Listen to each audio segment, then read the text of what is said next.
Hi, everybody. This is Lauren Baker of Search Engine Journal. Welcome to today's special edition of the Search Engine Journal show, sponsored by SEMrush. With me today, I have Barry Schwartz of Rusty Brick and Search Engine Roundtable. And I think you contribute from time to time to Search Engine Land. Hey, Barry, how's it going? I'm doing well. Yeah, you can say from time to time. I'm doing well. How are you? Long time no speak. Yeah, it has been a while. It has been a while. It's been a couple seconds. But before that, it's been quite a while, quite a journey. So, welcome to today's show. It's really a pleasure to have you on. I like to start out with you giving the ability to give our audience a bit of background about yourself. And before we start, I'd like to congratulate you for 20 years of blogging, or almost 20 years of blogging at Search Engine Roundtable, correct? Did Search Engine Roundtable start in 2003 as well? Yeah. I started a couple months or so after you, I believe. So Yeah. congratulations to you as well. And yeah, it's been a journey, I guess. Does that A officially journal, if make you want to us call it that. senior citizens? We are Almost. old. I mean, some of us lost our hair, some of us just got Yeah. gray. So, Yeah. Well, did you ever have congratulations on hair? keeping your hair. No, I was born like this. Right. I don't remember you in the old days. I don't remember if you were always like clean, right? It was thinning. It was thinning. Okay. So, yeah, let's, how about if we go ahead and introduce yourself, give a bit of your background and everything else for our audience. Sure. So I'm Barry Schwartz. I've been copying and pasting a lot of people's SEO's content and PPCers content for the past almost 20 years now, and posting on a blog called Search Engine Roundtable. And I also write at Search. I used to write at Search Engine Watch with Danny Sullivan, and then we all moved to Search Engine Land. The SMX shows, the SES shows in the old days. So pretty much, I've been writing about the search marketing for about 20 years or so, and I haven't stopped. And the keyboards keep wearing out, but I keep buying new ones, and I think it's going pretty well. Great. So, what got you into writing about search marketing in the beginning? Because you're not an SEO by trade, are you? No, I believe Just selling by SEO is a association. scam, and they should all be. No, I'm just joking. No, I don't. That's the big distinction, I guess, between myself and other people who write. I guess generally, not always, but mostly, is that I don't do SEO by trade. Of course, publishing content technically makes you an SEO, and you learn all the tricks. And I'm sure you've seen some of my stuff in the old days where I was able to outrank a lot of people just to test stuff to see if I could write something and say, hey, does this really work? And try different networks and try different things. And the old days were a lot of fun. And now it's more about writing good content, and I'm still working on how to write good content. But why did I get into this? Honestly, I just found the industry fascinating, the forums and watching people, and there was so much cool information that people were sharing. And often that stuff was so hidden deep inside threads that people couldn't find it. So I'm like, Yeah. wouldn't it be cool to kind of like highlight the best conversations within the search community and kind of like bump it up into a on a blog or on some forth. So I think I worked up a movable type instance back in the old days and started searching around table on movable type shortly after you started, and I think there was Andy Beal and a bunch of Mhm. other early bloggers in the old days. I think you and I are pretty much the only ones that are still around for the most part I from the believe early days. so. I believe so. So did was ThreadWatch was Search Engine Roundtable launched before or after ThreadWatch? Because they're two distinctly different blogs and two distinctly different, I guess, forms of communication. Where ThreadWatch is more like arguments over forum threads, where you are more so summarizing them. They're So I both the think original ThreadWatch.org. Yeah, I Nicholas. think Firewatch was a few years after me. They even emailed like, "Hey, I forgot who ran it, but they emailed like, do you mind?" I'm like, "No, sure. The more the merrier. Go ahead and go ahead. Do you mind doing something where we're watching threads? It's similar to what your approach is." I'm like, "Go ahead," but you could burn out fast doing that. So I Oh, think they stopped. I don't know. They're not still around, right? no, I don't think so. I think Okay. Jim Boykin over at Internet Marketing Ninjas may still own ThreadWatch because I believe he was collecting a lot of the original like blogs and forums and stuff for a while. So I'll have to reach out to him and Ann and see if they still have it or not. Um, but yeah, it's speaking of like burning out, what's kept you going over the past 20 years? Like you get up every morning, uh, like Rocky at the before the crack of dawn, and you start summarizing and blogging and updating everything that's going on in the world of search before anyone else can or does. What's kept you going? What's your muse in that respect? What keeps me going? Well, first of all, I probably should exercise more than I do that, and I probably live longer. But it's what keeps me going. No, I mean, that's my personality. I'm very consistent. I'm the type of person that will do something and will never stop doing it, for Mhm. better or for worse.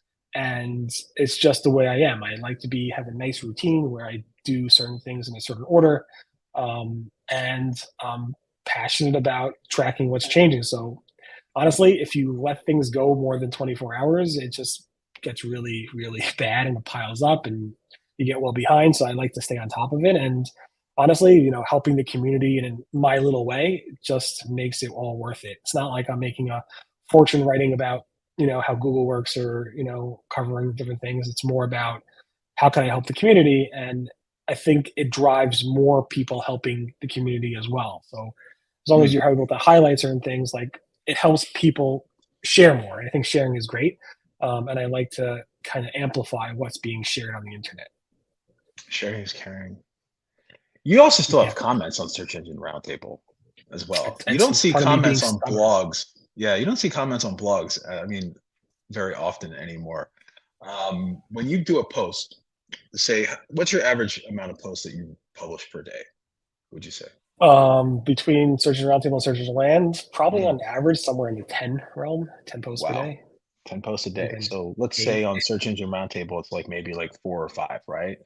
So on each of those posts, you're going to have commenters, and are you still moderating all the comments and everything else yourself as well? Yeah, I mean, discuss.com, they have a nice Mhm. platform. It blocks a lot of the spam, not always, but if there is some type of spam attack, I click a button and all that stuff is gone pretty quickly.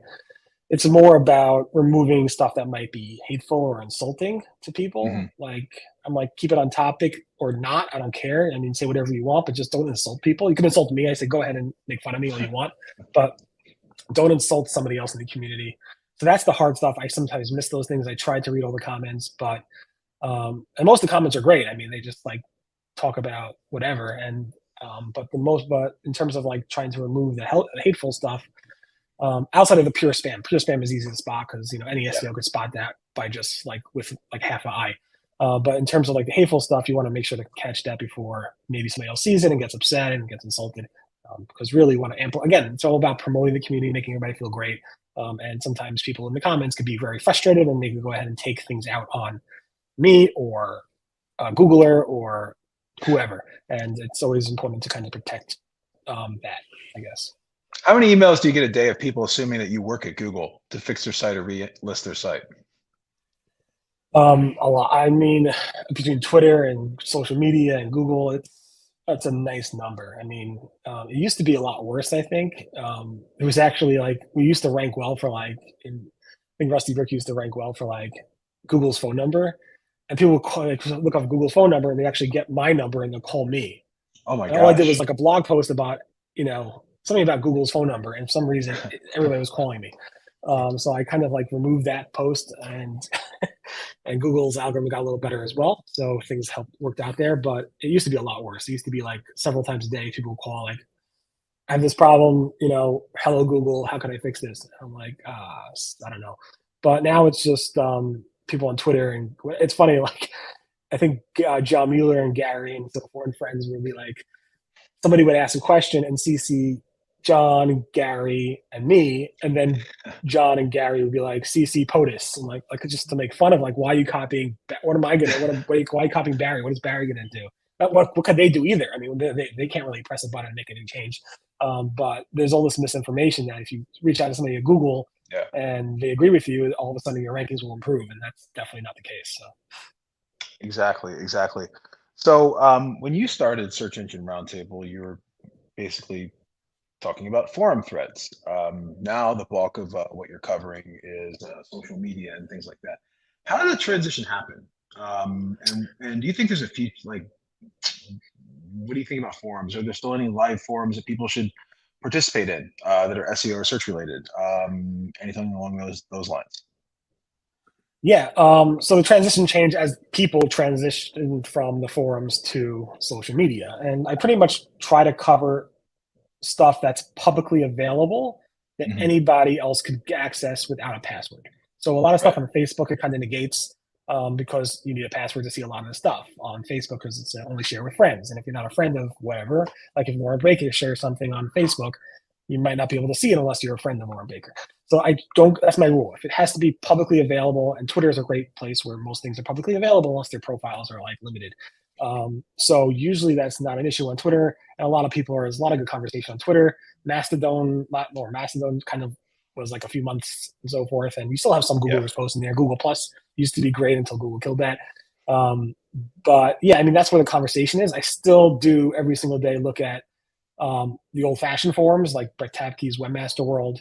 I look at um, a bunch of like online forums, like the local search forums.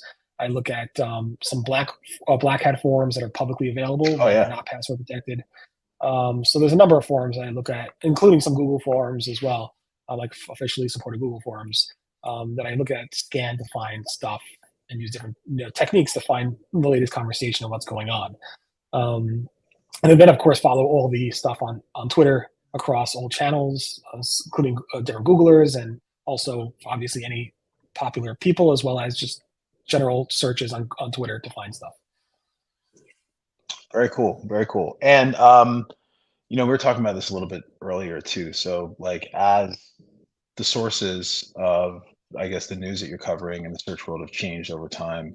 There's a lot of change going on in search right now, right? So you're just up in Seattle at Microsoft slash Bing's unveiling of their Chat GPT powered AI Q&A search. Isn't that?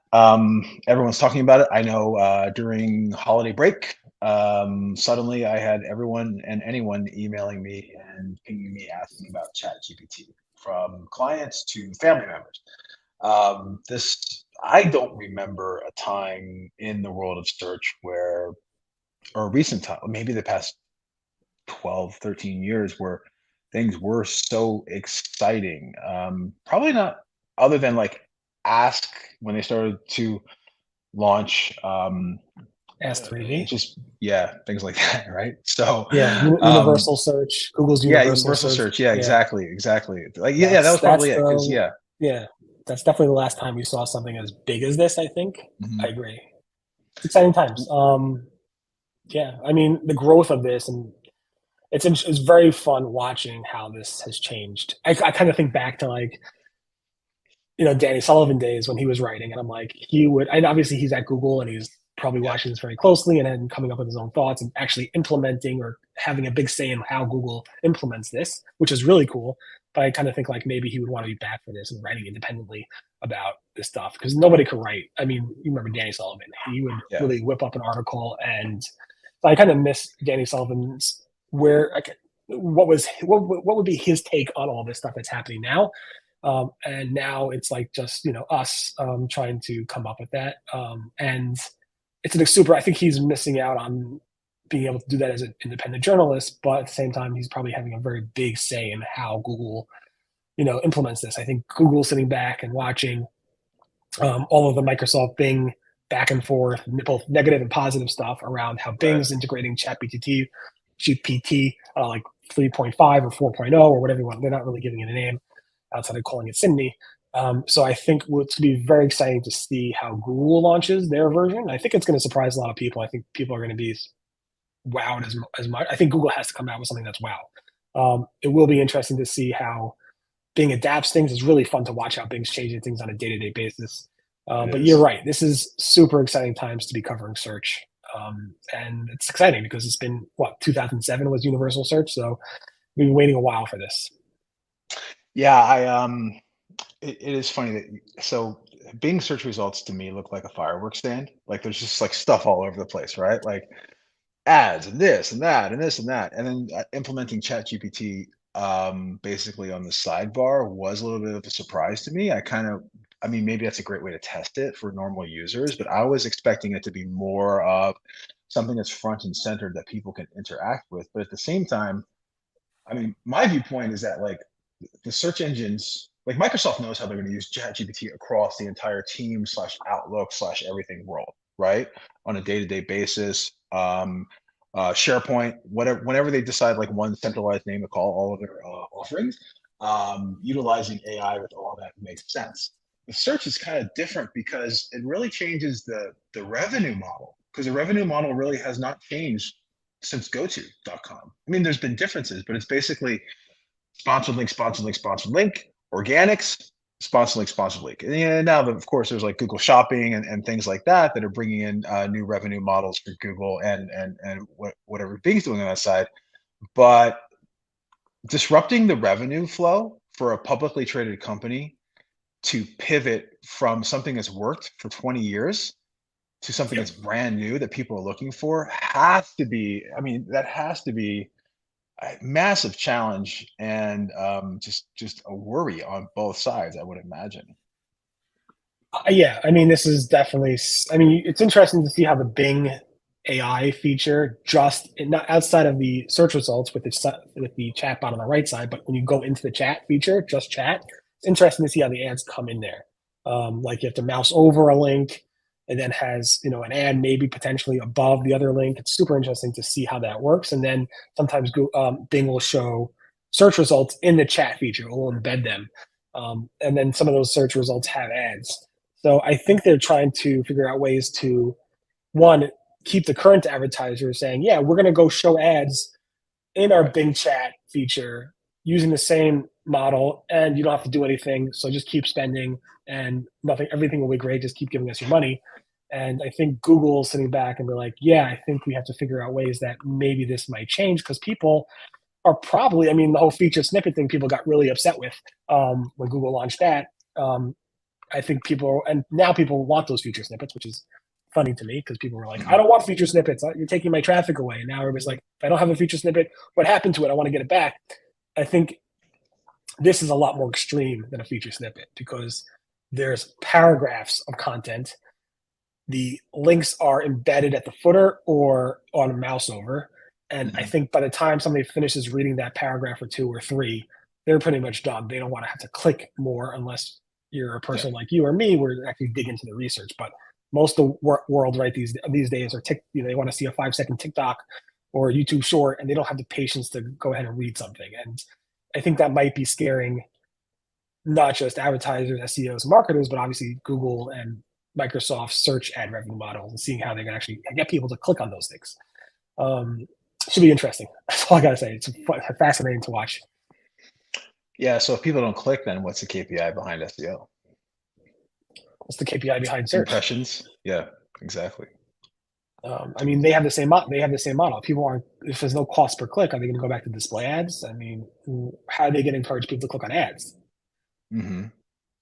Or I mean, if utilize they that figure out how data. people could click on ads, then I guess they'll figure out how to get people to click on publishers, organic And I listings. guess I guess they Yeah. can identify where someone is in that funnel if they're searching for something that's product oriented or transactional oriented or something like that, and then serve the ads throughout the rest of the networks, right? I mean, Yeah. I mean, I posted this browser morning based. on Twitter some examples of like on Bing Chat how they incorporated shopping ads for like a search. I did a search. It's like Bing, show me how to find 4K TVs to buy. So it said, gave me some paragraph and it showed me some shopping listings. Um, it's interesting. It's hard to trigger right now, a lot of ads, but you can trigger them, and you got to keep trying, and then you run out of quota on the new Bing Chat because they kind of quota people. So it's interesting to watch. We'll see. So getting out of AI for a little bit, but kind of sticking down the same route. So people have been talking about Bing recently a lot more than they used to. It's kind of funny too, like to hear people talk about Bing as an alternative search engine. I've always enjoyed looking at the Bing, Yahoo, DuckDuckGo traffic because I just see in the ecom projects that I work on higher conversion rates, things like that from those three.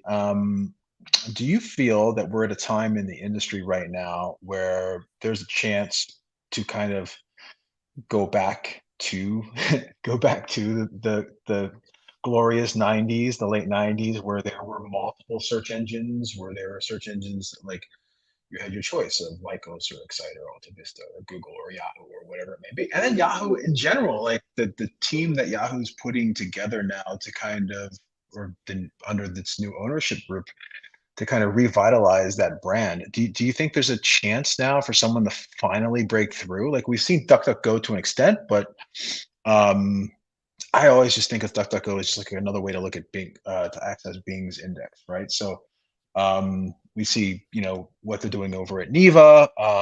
We see like alternative search engines kind of popping up or getting funding. What do you feel is on the horizon? So I told somebody this, I think yesterday or the day before, I'm really bad at making market share predictions. I thought when Microsoft launched live search in like 2006 or whatever, Microsoft had the browser, the only browser, Internet Explorer. Microsoft had the operating system. It was pretty much Windows. Mac was not existent. I mean, people weren't using Mac back then. There was no Android. There was no mobile phone. And Google still dominated, even though Microsoft controlled the operating system, they controlled the browser market and everything. Um, so Google, yes, controls all of this stuff now for the most part between their obviously Android devices, the Chrome browser, Chrome OS, and their crazy, huge $1 billion partnership with Apple to control iOS. But could that go away? Because if Bing or DuckDuckGo or Neva or Yahoo under Jim Lanzone comes up with something clever, maybe. I think it's much harder now from what I'm hearing, but I'm super excited. I mean, I would love to see Apple come out with an amazing search engine. I think they can do it now with Siri and all this AI stuff that's out available for them because their Siri just doesn't answer questions well. I Wow. think Jim Lanzone's a really smart a guy. I'm really looking forward to what he comes up with Yahoo search. It might be nothing. It might be something. Who knows? Microsoft Bing is making a Satya Nadella is like he was like waiting for this moment, and he has it right now, so he's living it up. And who knows? I mean, the DuckDuckGos and Nevas, they're kind of too small right now. I don't think they can make much of an impact. I think DuckDuckGo was growing market share, and then they had this scandal or some type of report come out. I think late 2022 Yeah, about how they were data's not basically, really private. doing things they were saying you shouldn't do. So it's hard. They have to monetize and they have to figure out ways to monetize. Um, yeah, I don't know. I don't think Google's behind Bing when it comes to AI chat or AI answers or whatever that might be called. I think Bard is right there, but I think they just have a lot more to lose by launching it I now. think Bing's biggest challenge is they don't have a significant share at all of the mobile device market.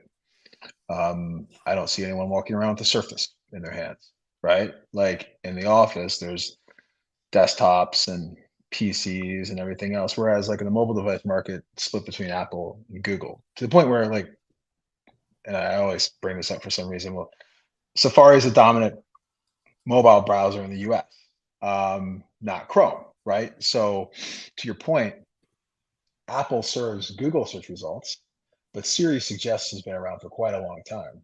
If Siri turns into suddenly an AI chat GPT driven solution, suddenly Apple has, based upon your collection of Apple device boxes behind you and every other company, I'm sure, um, there's an Apple device and there's a Siri in every pocket, right? The bulk of the bulk of the market. So for Apple, like we've all been like waiting, like every year we see like the little Apple bot or Apple spider thing pop up in the log files. Like, oh, Apple's gonna launch a search engine. Ooh. The partnership expires soon. Are they gonna renew or not? But if Apple were, to your point, to launch a Siri AI, then that could be a massive game changer. And that's just like I can't see. That's the one challenge I really see with Microsoft is they have it with Teams, right? They have it on the B2B side, and maybe that's where they want to keep it. They have it on the desktop, but they don't have it in people's pockets and where people are. So maybe it's going to be a B2C versus B2B oriented play in that arena. Maybe, yeah. I mean, it was interesting. I think Danny Goodwin posted on Search Engine Land the other day that reports saying that more than half, like 50, or over 50% of Google's search business was conducted just through Apple devices. Yeah. I mean, Apple is dominant on that. And you're right, they could flip the switch. And they tried that with, remember Google Maps, and they came out with Apple Maps. Mhm. And everybody got upset because Apple Maps stunk when it launched, and it's probably not as Right. great as Google Maps right now or Waze. So the users will revolt if they do that, and that's not Apple's business model. But you're right. I mean, if Apple comes out with something that people like or like enough, I think Mhm. that would pose the biggest challenge to Google, and the easiest way for them to dominate. At the same time, everybody downloaded Google Maps and Waze as soon as they could when Apple came out with Apple Maps. Yeah, you're right. 100%. Yeah. So you don't want to launch a So, flawed product because it's going to shine a light on the competitor or what people want to utilize. yeah. We did have some questions come in from my Twitter thread last night. One from Ben Cook, aka Schizo. Ben asks, "What are some of what's your biggest regret when it comes to blogging? Do you have any regrets when it comes to blogging over the past 20 years?" In general, no, not at all. It's a hobby. I love doing it. It's fun. I just enjoy it a lot. I'm sure a lot of bloggers don't. But there's one specific post that I regret big time posting. Was from several years ago. It's the only post. I don't know if I mentioned this to you ever. The only post in my robust.txt file that I Really? that I ever blocked, and the only URL that I blocked in my robust.txt file. It's about a girlfriend that spammed Google Images with thousands of memes of the boyfriend, pictures of the boyfriend with different memes, just to get back at him. And I'm like, wow, this is amazing. We have this, or two ordinary high schoolers or however they were.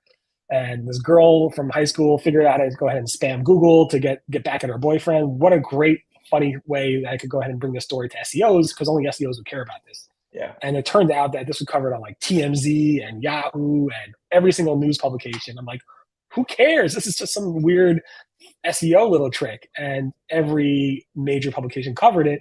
And then I got phone calls and emails from my boyfriend's family saying, oh, he's devastated. I'm like, I didn't think anybody would see this outside of our little SEO community. So I'm still, that was like the one blog post that I wish I didn't post. But yeah, overall, probably other ones that I can't remember. That's the only one I actually went to extremes to actually have a disallow in my robust TSD file. Nice.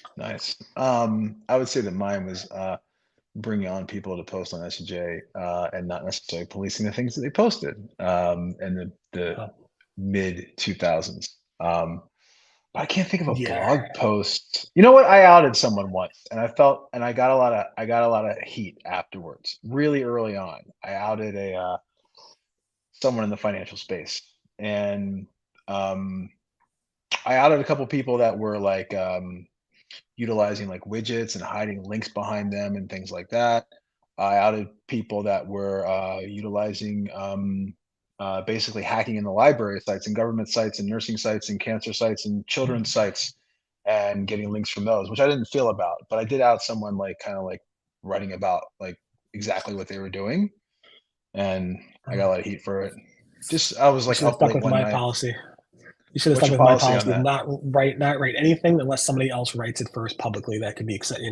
This person wrote That is it good. first. That is public. good. Yeah, that is a good policy. Yeah. So that got me out of a lot of potential. People share everything with me. I mean, from SEOs doing like some of the craziest things that I won't write about, and even Googlers sharing stuff with me that they would never share with anybody. And I will not write about anything unless there's something that I can point to on the open web that discusses it. So I did break an embargo once with Google. That's on purpose or by accident? Like you did it by accident. I didn't know. I just didn't know. I didn't realize it. I was not a journalist. I was just on a list, and I got the information. Oh, okay. Yeah, like, every journalist really early on. Embargoes, so yeah, that happens. Really early on. Yeah, I don't know if I remember. I mean, I'm sure I've upset people over the years. That's for sure. But at least I could blame somebody else by pointing fingers that person posted it first. Perfect. Yeah, that's a great policy. So here's the next question from Casey Yandel. Casey asked, "What is a topic that you wish that you had a chance to cover, but never really covered or had the chance?" So is there anything besides like topics around search, but anything that you wanted to branch out in from a blogging perspective that maybe you kind of gave up on, or like just or you had an idea and didn't execute? I mean, it takes nothing to start a blog, right? So I did start my personal blog years ago called Cartoon Barry. I kind of stopped that over the years because I didn't want people to know about my family. I don't post anything about my family online, mostly because it was a family decision. But writing online gets you a lot of haters. Also, a lot of people who love what you write, but there's haters also. And I kept my family offline for pretty much all since I got married. So I used to write about personal stuff, and then recently, actually less than a year ago, maybe about a year ago, I became obsessed with the Lucid Air from Lucid Motors. And I Okay. started a Lucid Air blog called Lucid Insider, similar to like Business Insider or Apple Insider. And I wanted to cover all the little hacks and stuff around this brand new, like a Tesla 2.0 car Yeah. coming out, all the little gimmicks and stuff like that. And what I learned quickly after writing, very quickly, literally really quickly, I covered like a Lucid Air that got in an accident. I posted Facebook photos, the first Lucid Air that got in an accident. I posted, oh, here's some pictures of it. It's great. The fire department came. And then I had a Lucid stock community, LCID, like that stock community, Hmm. go ahead and target me for saying, oh, you're trying to take down the stock and try to pump it. I'm like, I didn't even know there was a Oh, sticker.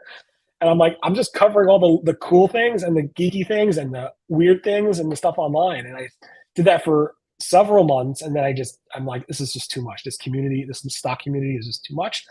They don't want anything out there that's possibly not a press release from the Lucid Motors company out there. I'm done. I don't need this. Plus, the car had a lot of issues. There were delivery issues. There was everything I wrote about it. I'm like, I don't want this car anymore. So I got myself a Genesis electric car and I moved on and I stopped covering it, which is very hard for me to not continue doing something that I started. no Just Genesis because I'm Insider. no, I'm done. I'm done. No, I'm good. But there's not. It was Genesis is just a bit of an established brand. They've been around. It's a Hyundai, so it's been around for a while. So there's nothing really cool about it. Maybe there is, but that car, a lot of cool stuff to cover. Like when are you going to get delivery and all that type of stuff. And I had a lot of fun covering it, but I only pretty much stopped because one, pretty much around the stock. It was just too much, and I didn't want any of the stock stuff going on. I didn't care about the stock.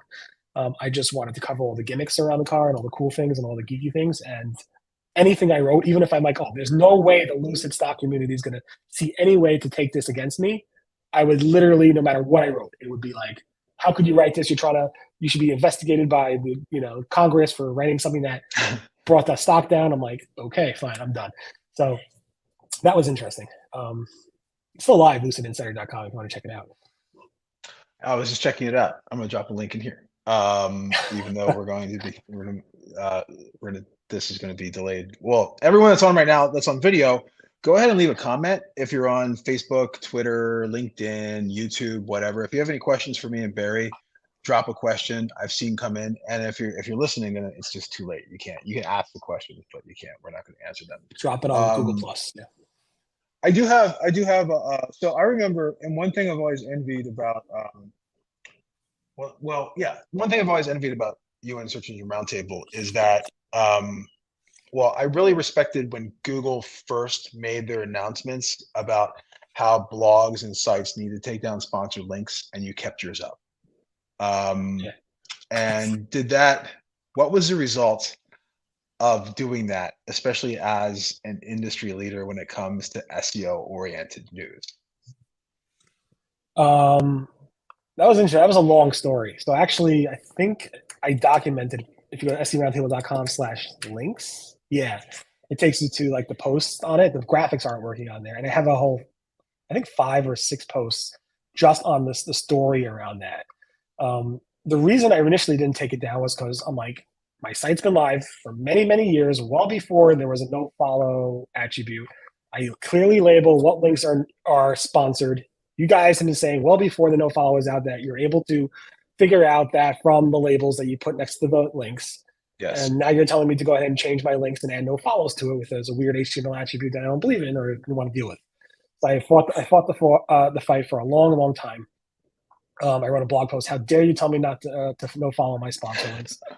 And eventually, it just became the way it was. I mean, it basically just became, I think 2 years later, I think I finally no follow them. Then as soon as Google came out with the rel sponsor link, I changed it to rel sponsor because that's more accurate in what they are.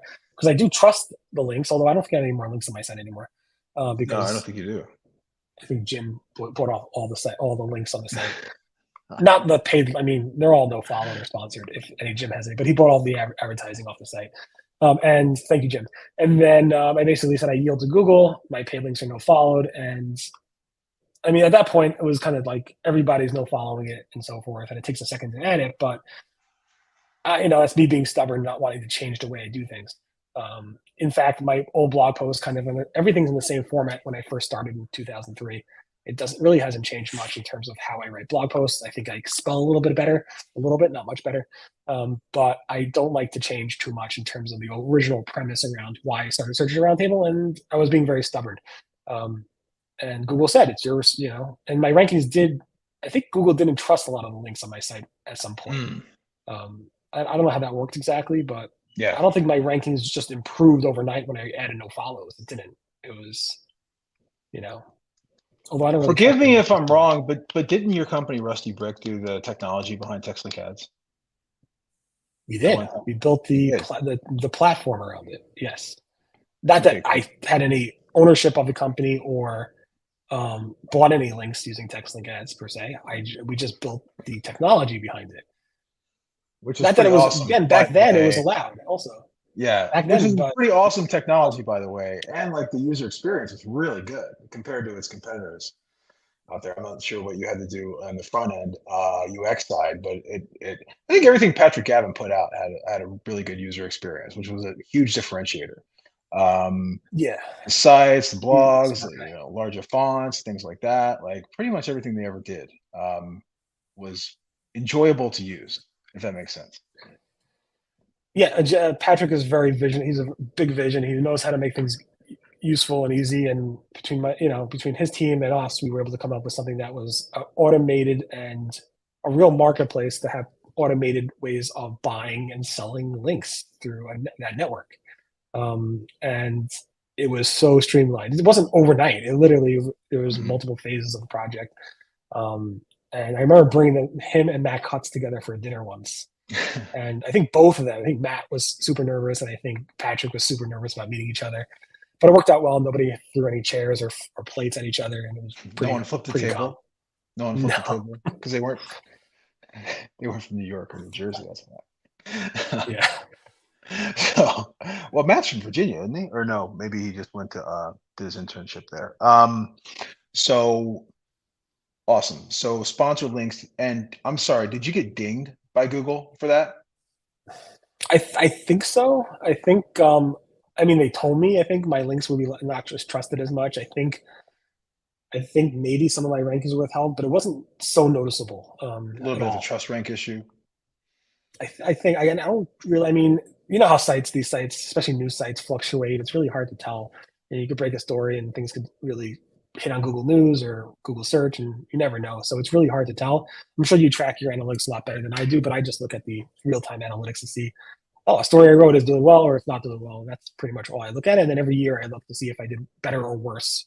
When I do a blog post on December 3rd or 2nd every year to say, this is the anniversary of the site, and do we do better or worse? And usually it's worse. And I'm joking. Usually it's a little bit better. But generally don't look at the details too much in terms of rankings. I don't do SEMrush ranking reports on my site or anything like that. Speaking of consistency and not changing things, I did notice when I go to your blog on the left-hand share bar, there is a share this option, which includes the ability to share to Google Plus, to Dig, to delicious.com. Is having a Google Plus share button on your blog a ranking factor? Yes. No, I got up there. Actually, I had brand new designs that was literally designed for this website probably 2 years ago. My company, Rusty Brick, does software development. We're so busy with client work, it's so hard to get them to say, hey, stop working on that and implement the new search engine roundtable design. I need them to do that. There's a lot of issues with the website. It's a legacy site that has many, many, many issues. Lots of SEO issues as well. Although I don't know if you've done this. I did a lot of ADA accessibility changes to the site Oh recently yeah, because I had you got some acknowledgement clients get letters. sued recently. Yeah. So I don't want to get sued. So I Hmm. recommend anyone watching this, stop everything you're doing right now, turn off this video, and make sure to go ahead and work on ADA stuff for your website. You can use many, many tools to do that, but you don't want to get sued for it. It's just these changes could take you maybe a day and you'll be good to go. Here's Um, another tip for you SEOs out there that's ADA related. So if you really feel that getting your client to add all attributes to their images is going to make an impact on their image search ranking and they're delaying to do that, their dev team is delaying to do that, go and send an ADA non-compliance judgment letter to their CEO Yeah, specifically saying that they don't have alt attribute tags, and it'll be done in like a matter of days or hours. smart. That's smart. Yeah, I mean that's the biggest issue is those alt tags, but there's so many issues. And last thing, you don't want to get sued. It's so stupid, and most of these changes are super easy. A programmer could probably fix them in less than a day. So I would definitely, anybody watching that, definitely do it because it's just like there's bottom feeder lawyers out there. Hopefully nobody is watching that and going to sue me now, but they just go after people for, I'm a small blog that covers search. I don't have time necessarily to make sure everything is 100% ADA compliant. I should, but there's only so much time in the day. And, you know, you get slapped with 5, 10, 20, $50,000 lawsuit just for missing some alt tags. I hear you. I hear you. I had a couple questions come in about core web vitals and speed. How important do you feel it is from a site performance perspective to have a fast site? Core web vitals for SEO reasons, for ranking purposes. For ranking purposes and then also for usability purposes, usability and conversion purposes. So for ranking purposes, I think it's not worth doing anything with.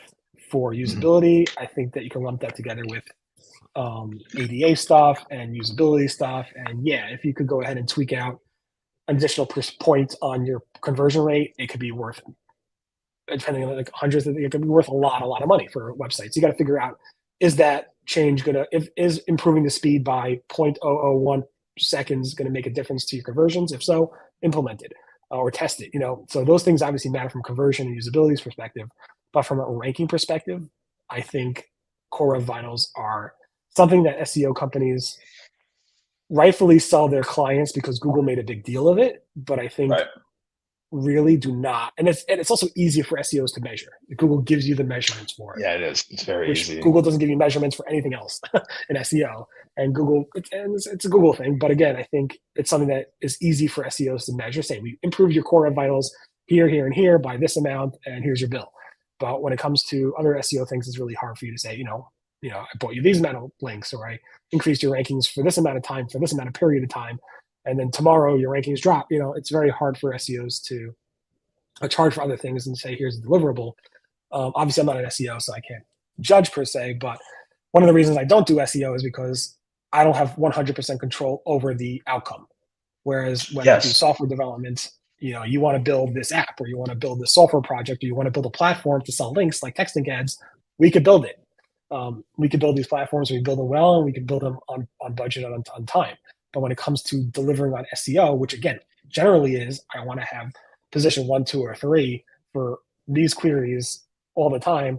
That's Matt Cutts in the old days could just press a button and you're gone, Mhm. and there's nothing you can do about that. And I find it hard to sell something like that. Of course, there's obviously other things you could do, and a lot of professional SEO companies like yourself and so forth do it. I just have a hard time with that, and that's one of the other reasons I don't do it. Also, because I want to write about stuff that I don't have any bias in. Like That's a good if I point. was selling SEO and I didn't no follow my links, and that was Google's policy. What does that mean? Should somebody hire me to do SEO if I'm not following Google's policies? Or if Google comes out with a new rule and says, hey, you're no longer allowed to use widget links, and my whole business is around widget links, I'm going to say widget links are fine and keep writing how amazing widget links are, and Google don't listen to Google. That's bias. I don't want to have any bias in my writing. Of course, we all have biases, but the less bias we have is better. It is a good point that you bring up with Lighthouse and everything. Google has put together a tangible metric, a tangible baseline, a tangible score, right? And then like for those of you that are listening or watching that got into SEO after, when did Google take away? I'm going to just ask you this, so you should know it. I don't. When did Google take away the PageRank toolbar? It was PageRank on the toolbar. slowly. Yeah, It was a slow process. Remember they removed it from the webmaster tools. yeah, Um, yeah. when was I don't know the date. Let me Google it. Let me- Quickly search so searchenginejournal.com.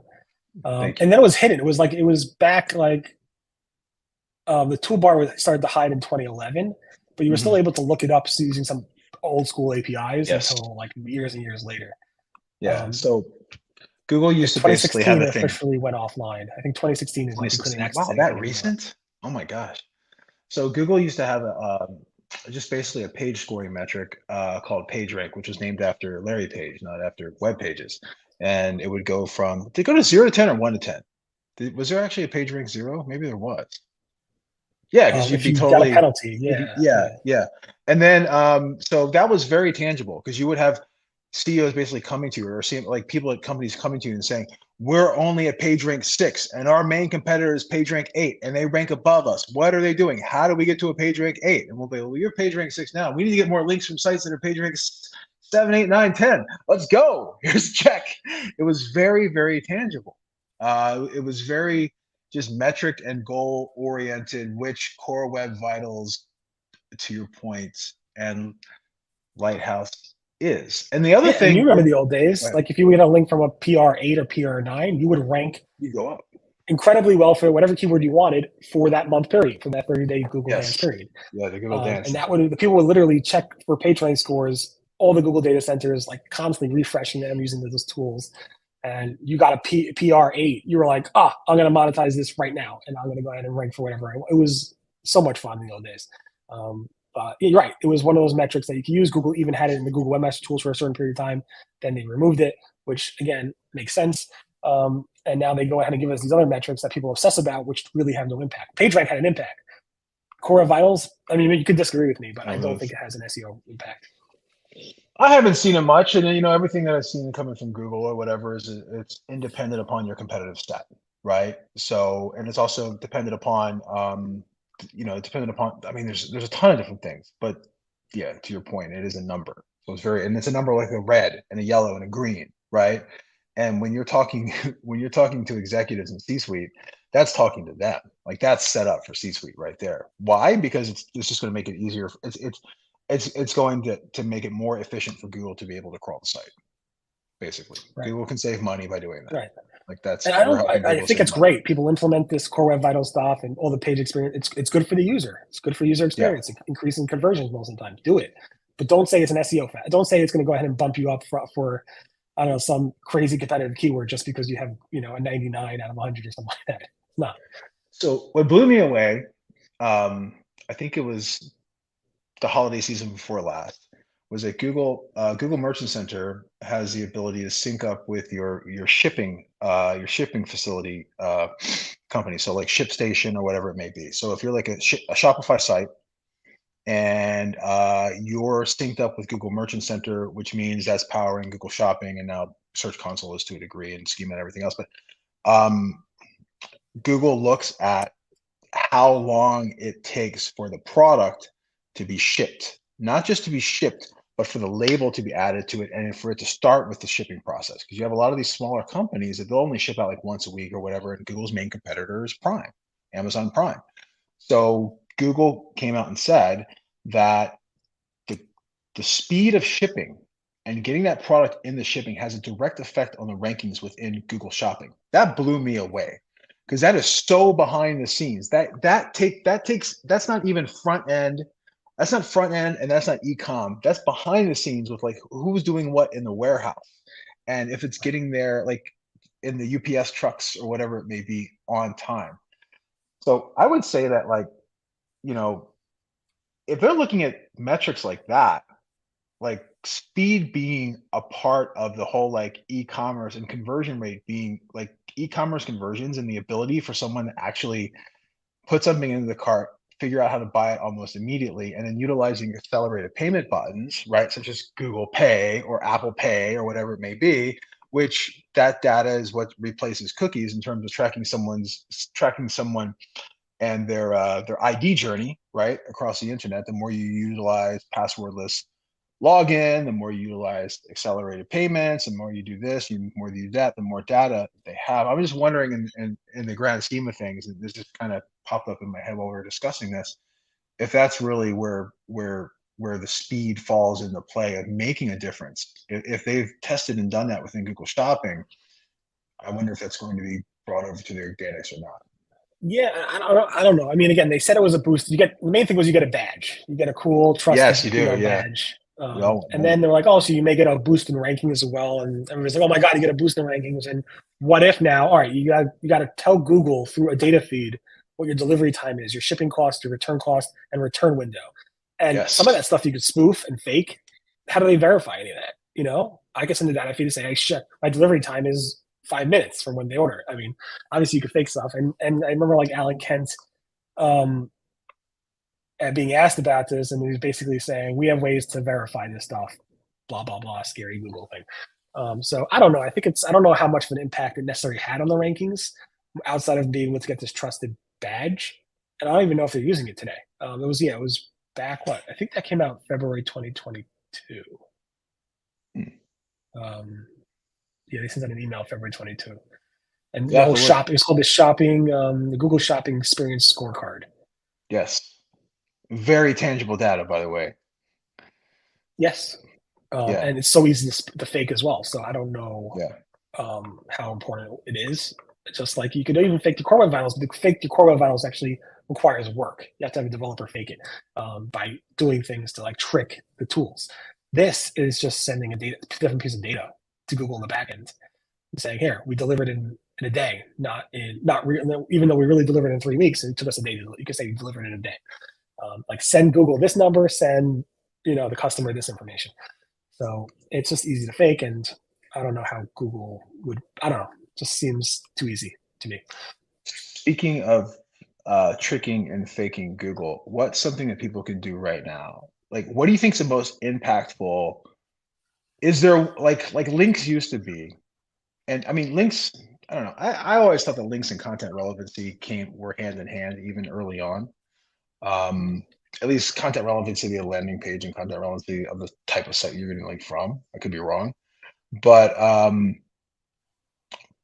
how links used to be so impactful. Is there any like go-to right now that you would say is probably like the most impactful way for someone to boost authority, get the site up in the rankings, et cetera, or is it just like all of the above at the moment?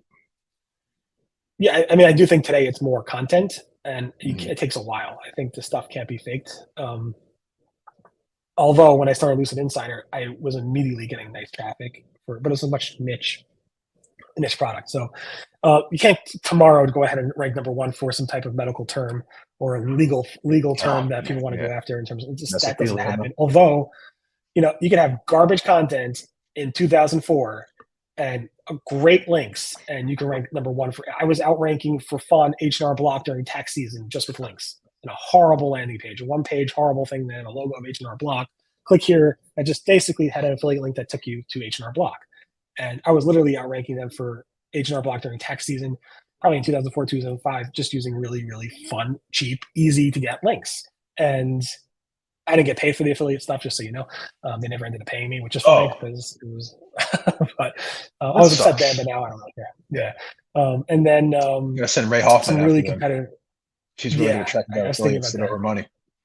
Keyword mesothelioma. I was ranking number one for that for a while, just with bad content and links. I didn't really. I put ads on there for a little bit, AdSense, and I got some nice clicks from it. But again, I removed the ads eventually just because I didn't want to. I just wanted to see how much the ads were paying, and I removed it. So I really didn't do things. I did things to test Google and see how easy it was based on what people in the community are saying, but I never really tried to make it rich off of that. Thankfully, I have my own business and I could do, things that I think are 100% white hat and ethical, even back when there were no ethics in the world. And I made my money that way, but it was just fascinating to test. And I do disagree. I think content really was nothing back in 2004, 2005. After Penguin, 2011, 2012, that's when things changed around content being way more important. And now it's like, it's pretty much all content. I think links are a lot less important these days. My secret sauce used to be for ranking like payday loan sites and stuff like that. Everybody else was just buying like site-wide template links. And what I would do is use sponsoredreviews.com, which was owned by, Jared, I can't remember the name now of the company that owned it, and text link ads to make sure that I had a blog post on a site about the topic matter that was on my, it sounds so simple now, but I thought it was revolutionary at the time. I would have, like, if it was a travel blog post, it'd be like, get a payday loan to pay for your travel in your hotel. So it'd be all about the travel in the hotel and getting a payday loan. I would link over to the client. So I'd like do that for every travel site, do that for like every, like, I do some like car sites, like get a payday loan to buy a new car. And I do that for like every car site. And like all that, like topically relevant signals coming in, like we're talking like 2000, yeah, 2005, 2005, 2006, like instantly elevated it for some reason, which is Right. really, really cool because everyone else was just like buying sidebars of like stuff that like didn't make any sense. You know, it's like Right. pay a little links And from that a was the tech beauty site. behind text link ads. You could say, I want Mhm. links from these categories of websites, which is pretty That cool. was a beauty. That was a beauty behind it. You've talked about Rusty Brick a couple times. So could you kind of go over, like, for our audience, exactly what your quote unquote day job is at Rusty Brick? Yeah, so Rusty Brick, we do software development, and that includes mobile apps and software for companies. So, for example, we could build bus company software where there's a whole admin panel for managing buses, and there's maybe Android tablets sitting in the buses so people could know where the buses are. We do things for uh, really anything from proposal generations to tax software to hospital administration software. We build custom software to make businesses more efficient. So instead of using, let's say, when you grow out of Salesforce or you whatever applications you're using right now or spreadsheets are just not working for you, we will build something that makes your business incredibly more efficient through custom web and mobile software. That's the quickest So way to Search summarize it. Engine Roundtable then is your side hustle. It's not really, it's my hobby. Yeah, I would call it a hobby. It makes some money, yeah, but it's not my bread and butter. I can't pay my tuition for my kids with that site, but I definitely it's a passion. It's a labor of love, I guess. I love writing about it, and I consider it my hobby. I'm just curious, how much time, like what percentage of your time, work time, and I know it's hard to divide it up, like, but what percentage of your time that you spend on your phone, on your computer, things like that, that are doing work related things out of the day do you dedicate to Search Engine Roundtable and SEO as opposed to your main company? Yeah, so the bulk of that time is in the morning, like usually from like 6 a.m. to 8 a.m. So usually Hmm. like 2 hours in the morning, and then randomly out throughout the day, maybe another hour throughout the day if you add it all up. Sometimes it's more. Obviously, you go to conferences, you fly Yeah. places, you things happen. So sometimes it's a lot more. It could be a whole day, but generally it's, if I had to guess, 3 to 4 hours out of a 20-hour workday. So 20. no, I'm joking. It's not that much. It's You not only that sleep much. 4 hours? No, I'm joking. I get a good 6 hours. So That's good. That's good. Speaking of conferences, I know we only have a couple minutes left. I think you were one of the first bloggers that I remember. You would send like Ben Pfeiffer, Chris Boggs, Tamar, some others to like search conferences, and they would live blog, and then people would volunteer to live blog for you. Like you'd have someone in every search conference and every session of the big conferences back in the day where there'd be multiple sessions going on and live blogging. What got you into that? And because no I one was don't know. really I doing it mean, before you. I think some people did it here and there. Maybe Andy Beal did one or two. Leoden I did a did lot it. in That's Top Rank. when I first started searching Roundtable. I think one of the first things, maybe the first week, I think I started to live blog sessions because people couldn't get to the conference. Again, it was really about bringing to light what people were saying about search. So I went to, like, I think the December SES Chicago show or something like that. And I'm like, I'm gonna live blog some of this. I did it myself for maybe the first year or so. The other people, I met people there, and they're like, I want to live blog too. I'm like, I don't know why you want to live blog this, but feel free to live blog. And a lot of people just for free. I didn't pay them a dime. They just live blogged, and they did it. And I cannot do that. And there's no need to do it today because obviously everything is like Twitter and people are live tweeting, and also there's live streaming and stuff like that. But back in the old days, there was no Twitter, there was no live streams. It was just, people depended on the live blogging, and that was super hard to do. But it was a good way of basically keeping notes of what you're listening to people saying. Eventually, I was able to like do the live blogging and complete people's sentences, the speaker's sentences before they finish speaking because I did it so often that I knew exactly what they would say before they finished saying it. But I don't know, why like people, Chris Boggs, Ben Pfeiffer, Tamar I paid, but nobody else. Hmm. Everybody else was unpaid. I got a couple questions. So um, you're a very religious man, spiritual man.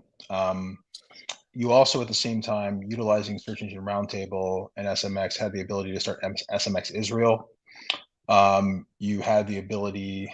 Was it you or Tamar that was recruiting bloggers for the Israeli embassy at one time or another, just doing trips? But my question for you is, how fulfilling has it been to be able to utilize Search Engine Roundtable and your hobby to better connect from a spiritual and religious standpoint?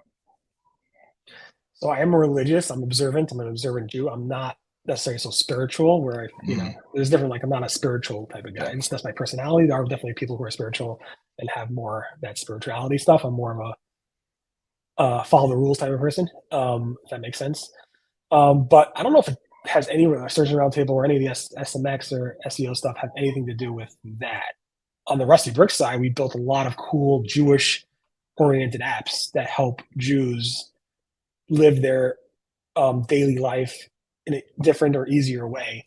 Not an easier way, a more manageable way using our apps, like a prayer book that shows you the prayers you need to say that day based on what time it is and what day it is, because the prayers change by day sometimes. Finding kosher restaurants. I mean, you name it. We could build tools to make Jewish life a little bit easier. But in terms of XMX, I mean, I'm the guy who walks around with yarmulke or kippah, whatever you want to call it, at the conferences. And early days, I was the only one there with one of that. Now that you could go to a New York City event, you'll see tons of people with that. So that's kind of like my branding, I guess. I didn't intend to do that for that reason, but I guess it's good to be able to be in this to help shine a positive light. Hopefully, I'm shining a positive light to the Jewish community, but I don't think necessarily there's any direct relationship with me blogging has anything to do with that. I don't know. Hope not. I hope not, at least. I don't know. My next question is, I understand you used to be one heck of a basketball player back in the day. Not like your son. You must be very proud. He's great. I mean, I watched some of the videos from where he was, like, I don't know, as a kid, like a little kid, to now. It's amazing. So you get all the credit for that. Amazing. Yeah, I'm a terrible basketball player, by the way. I've always been horrible.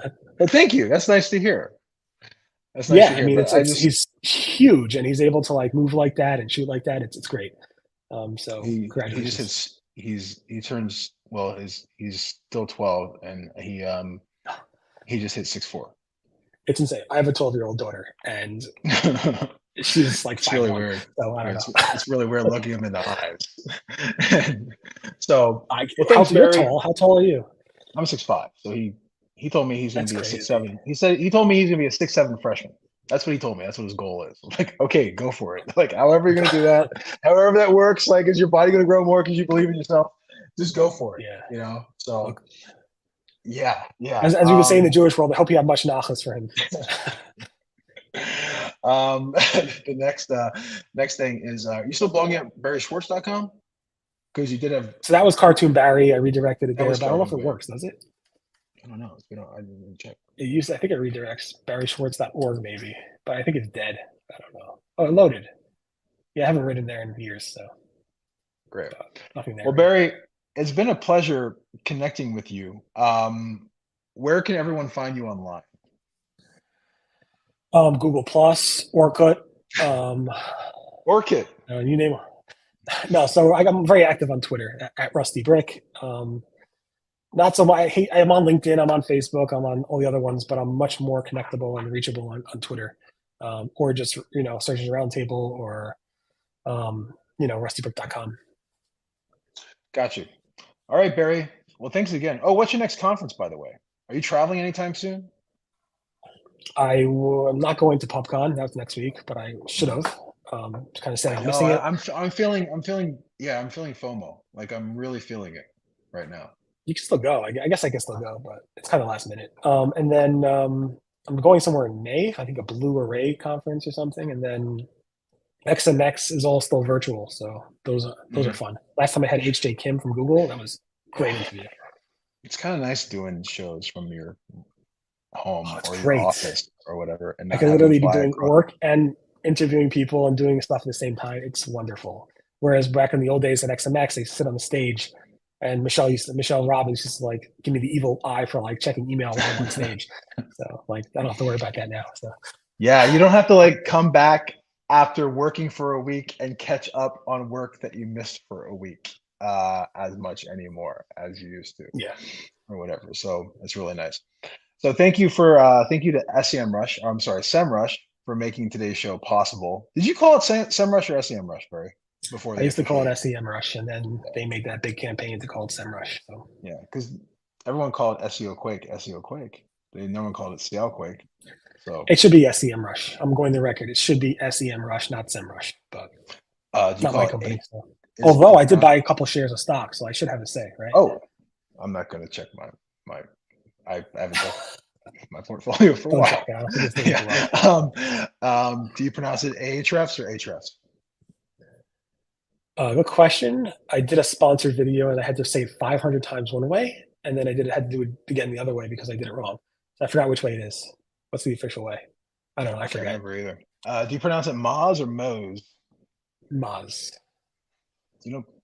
But isn't it named after Moz, like Demos, Mozilla, Mosaic? And that I'm makes pretty sense. sure they call it Moz, but I could be wrong. I don't know. Okay, I'm just You should making a ask dumb Rand. joke. You should I get will. Rand on one of these videos. I haven't talked to Rand for years. For a decade, actually. Talking about bloggers that outed people in the old days. Yes. There's certain bloggers you don't want in the speaking room. No fly zone. All good. Barry, it's been a treat having you. It's been great catching up. I hope to all of our listeners, we gave you some gems, not just talking about SEO or core web vitals or speed or other things like that, but just publishing in general, the world of publishing. And again, mazel tov, Barry. It's been almost 20 years. We're old men. We entered Congratulations to this you too. industry as young kids, and now we're middle-aged or close to Falling it. apart. Can't. Yeah. I don't know how much longer. I mean, Brett Tapke made a joke. I should come to PubCon and live blog. I'm like, I'm too old for that. Sorry. There's not enough fish oil to keep these fingers going all day. I mean, No. I'm like the Tin Man right now. I So pull my back just typing. So yeah. So it's been a treat. Thanks again, Barry. Yeah, congrats again thank on you. Search Engine Roundtable and 20 you. years. And thanks again to the team at SEMrush. It's been a pleasure. I'll talk to you soon on Twitter. Bye-bye. Thank you. Thank you for joining us this week on the Search Engine Journal Show. If you liked this episode, subscribe to our channel for so much more and click the notification bell so you don't miss a thing.